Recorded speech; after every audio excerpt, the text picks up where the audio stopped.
क्या हमारी किस्मत में ऐसे ही लोग लिखे हैं? एडिटर साहब, हमें वीगो डाला उठाने आ जाएगा। मेहरबानी कट करें इसको। क्या हमारी किस्मत में ऐसे ही लोग लिखे हैं? हाँ, आप सही है। यही सवाल आप भी सोचते हैं ना अक्सर, बल्कि हम तो अक्सर नहीं, अब आए दिन यही सवाल सोचते हैं। All right guys, welcome to another episode of no filter boat. इस खित्ते की आवाम को आज तक हकीकी इजहार राय का मौका सिर्फ 2 बार मिला है। नंबर 1 तो 1947 में, जब उनसे पूछा गया क्या आपको एक ऐसा मुल्क चाहिए जहां आप हकीकी आजादी के साथ रह सकें, आजादी के साथ बोल सकें, तो अवाम ने सोचा हाँ जी, ऐसा मुल्क तो चाहिए, तो फिर बना दो एक। दूसरी दफा उनसे 1970 में पूछा गया कि ऐसा ही मुल्क चाहिए जैसा चल रहा है या कुछ और आपको दे दे। अवाम ने सोचा वैसा मुल्क तो आज तक नहीं मिला जैसा डील हुई थी, हमें वैसा मुल्क चाहिए जैसा डील हुई थी 1947 में।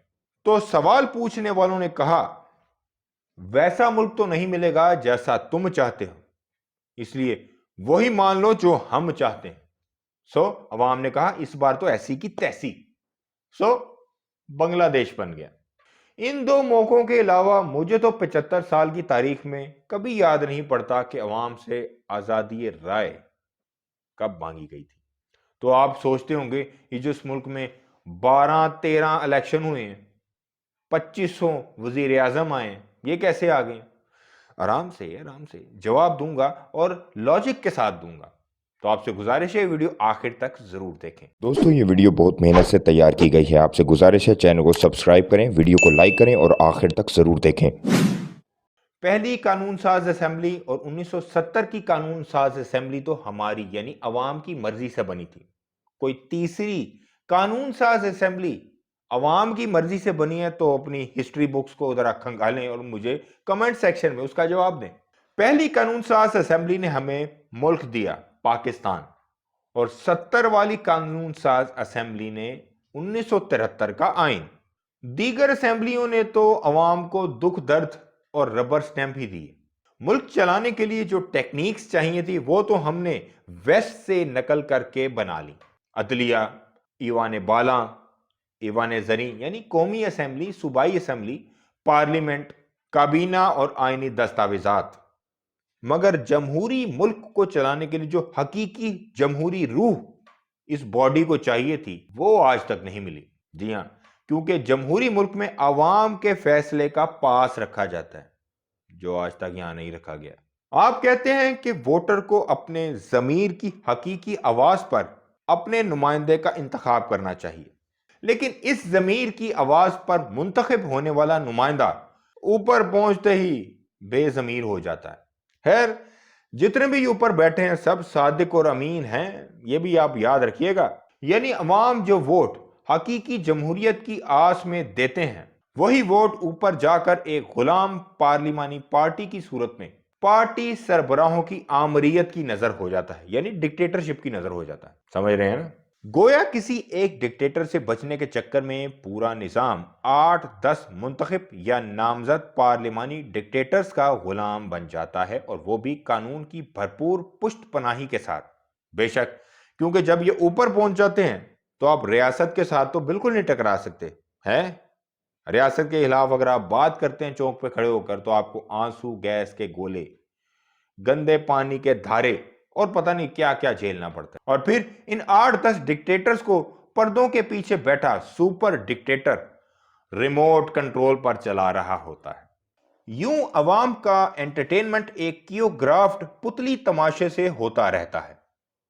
कहानी भी उसकी, डोर भी उसकी, पुतली भी उसकी, यानी वारदात भी हमारी और फैसला भी हमारा, और वो भी वसी तर कौमी वफात के नाम पर। यानी आपने जब भी हुक्मरानों से सवाल किया तो जमहूरियत खतरे में पड़ गई। हालांकि यह हमारा मुल्क इस्लाम के नजरिए पर बना है, और इस्लाम का नजरिया कहता है कि अगर आप खलीफा वक्त यानी हजरत उमर फारूक रजी अल्लाह ताला अन्हा से भी सवाल करते हैं तो वो जवाब देते थे। उन्होंने ये नहीं कहा था कि मैंने इस्लाम की खातिर कितनी फतूहात की, उन्होंने जवाब दिया। मगर यहां तो जवाब देने की बजाय सवाल करने वाले को ही गर्दन से पकड़कर रवां बरस आइन की गोल्डन जुबली का साल है। ये आइन जिसको पता नहीं कहां कहां तरोड़ा मरोड़ा गया, कुत्तों के आगे डाल दिया गया, कभी कभी नहला धुला कर निचोड़ा गया, मगर फिर भी ये आइन अपनी जगह पर कायम और दायम है। कैसे, ये तो हमारी समझ में नहीं आता, मगर है, क्योंकि 73 के बाद दूसरा कोई आइन नहीं बना। इस आइन पर कड़े से कड़ा वक्त आया। ये आइन जनरल जिया और जनरल मुशर्रफ तक को झेल गया, मगर आज इस आइन पर जितना कड़ा वक्त आया है, वैसा हिस्ट्री में 75 साल में कभी ऐसा वक्त नहीं आया। अब तो इस आइन का हाल यह है, जिसको इसका पास रखना चाहिए वही इसके वर्क उतार उतार कर जहाज बनाकर उड़ा रहे हैं। आपको भी ना टेमो देना पड़ता है या मिसाल देनी पड़ती। चलिए आइए आपको बताते हैं मिसाल के साथ। रूस और अमेरिका की सर्द जंग में अमेरिका का साथ देने का फैसला क्या अवाम से पूछकर किया गया था? क्या फालिस ज़दा गुलाम मोहम्मद और लोमड़ सिफ्त इस्कंदर मिर्जा का इंतखाब अवाम से पूछकर किया गया था? वही सिकंदर मिर्जा जो गद्दार आजम मीर जाफर का पोता था, और उसने इस मुल्क के साथ वो गद्दारी की है जो आज तक ये मुल्क और उसकी अवाम झेल रही है, यानी फौजी डिक्टेटरशिप। क्या आला अदलिया ने नजरिया जरूरत का अदालती बम इस मुल्क के सियासी मुस्तकबिल पर अवाम के वसीतर मुफाद में फोड़ा था? क्या जनरल अयूब खान को मशरकी और मगरबी पाकिस्तान के 1 मिलियन लोगों ने पटिशन भेजी थी कि खुदा के वास्ते आओ, इस करप्ट निजाम से हमारी जान छुड़ाओ और मार्शल लॉ लगा दो? क्या 62 का सदारती आइन किसी मुंतखब रहनुमा ने किसी अवामी रेफरेंडम में मंजूर करवाया था? या 1971 में हमारी अवाम ने हमारी बहादुर फौज को कहा था कि घर कब आओगे दस्तखत करके? क्या 65 की और कारगिल की जंग अवाम के वसीतर मुफाद में छेड़ी गई थी? क्या याहिया खान ने अयूबी आमरीत के खिलाफ एजिटेशन करने वालों की तायीद से मार्शल लॉ लगाया था? 1970 में अवाम को राय देने की इंतखाबी आजादी तो मिली, लेकिन फिर राय की धज्जियां मुल्क के किस अजीम तर मुफाद में उड़ाई गईं? इसका जवाब आज भी तारीख पूछ रही है। जो कत्ल हुए इनमें से कौन कौन वोटर नहीं था? जिन्होंने मारा उनमें से कौन कौन वोटर नहीं था? अफगानी खाना जंगी में अगर जियाउल हक साहब नहीं कूदते तो क्या अवाम ने उनका तख्ता उलट देना था? क्या फिरका वारियत का वायरस पहले से ही हर पाकिस्तानी के डीएनए में है? जी नहीं, ऐसा नहीं है। 58(2)B नैब, सादिक और अमीन, जबरी गुमशुदगियां, टीटी केस, 111 ब्रिगेड, सेलेक्टेड या इंपोर्टेड, क्या यही सब अवाम की किस्मत में लिखा हुआ है?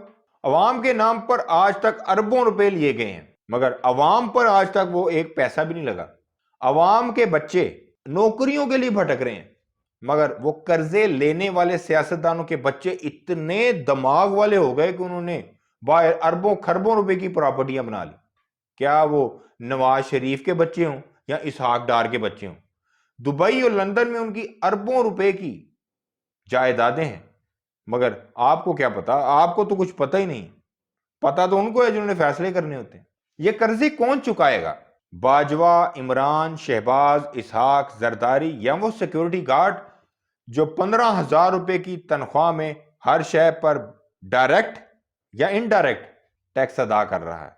या वो 9 to 6 की जॉब करने वाला मिडिल क्लास आदमी जो सुबह काम पर जाते हुए ये सोचता आज मैं ये लूंगा घर जाते हुए, मगर जब वो घर जाते हुए रास्ते में शॉपिंग के लिए रुकता है तो कीमतें तब्दील हो चुकी होती। 10-10 लाख रुपए की पेंशनें लेने वाले ब्यूरोक्रेट, जज, जर्नैल, या अपनी मर्जी की रिटायरमेंट गुजारने वाले वो लोग जो अपनी मर्जी के जजीरे या अपनी मर्जी की प्रॉपर्टियां बेल्जियम, ऑस्ट्रेलिया में लेके मजे कर रहे हैं, मगर इस अवाम का कुछ नहीं सोच रहे, जिस अवाम के लिए ये लोग सरकारी नौकर बनकर ऊपर आकर बैठे थे और इस सरकार के होते हुए हमारे मालिक बन बैठे। और अवाम आज भी खुद को मुगलिया दौर या अंग्रेजों के दौर से भी बदतर समझ रही है। और आज भी मैं कई ऐसे लोगों को जानता हूं जो कहते हैं हमारा मुल्क अंग्रेजों के दौर में ही अच्छा था। जमहूरियत, आमरीत, मुस्तकबिल के फैसले तो गए भाड़ में। ये बताइए 22 करोड़ में से 21 करोड़ 99 लाख इंसानों का अब क्या करना है, जिनकी औकात मौजूदा महंगाई में कचरे बराबर भी नहीं समझते आप लोग। इनमें से कितनों को टाइटैनिक से उतारी जाने वाली कश्तियों में जगह या लाइफ जैकेट یا کیٹ ونسلیٹ کی طرح کوئی ٹوٹا ہوا تختہ ہی مل جائے؟ اب اس کا فیصلہ کس نے کرنا ہے؟ آپ بھی اپنے دماغ کے روشن دان اور کھڑکیاں کھولیں اور کمنٹ سیکشن میں لکھ دیں جو آپ کے دل میں ہے. آخر یہ ملک آپ کا بھی تو ہے. تو دوستو امید کرتا ہوں آپ کو آج کا ویڈیو پسند آیا ہوگا. اپنی رائے کا اظہار کامنٹ سیکشن میں ضرور کریں. اس چینل کو سبسکرائب کریں. آپ سے ملاقات ہوگی اگلے ویڈیو میں اگر میں زندہ رہا تو. Love you 3000. اللہ حافظ.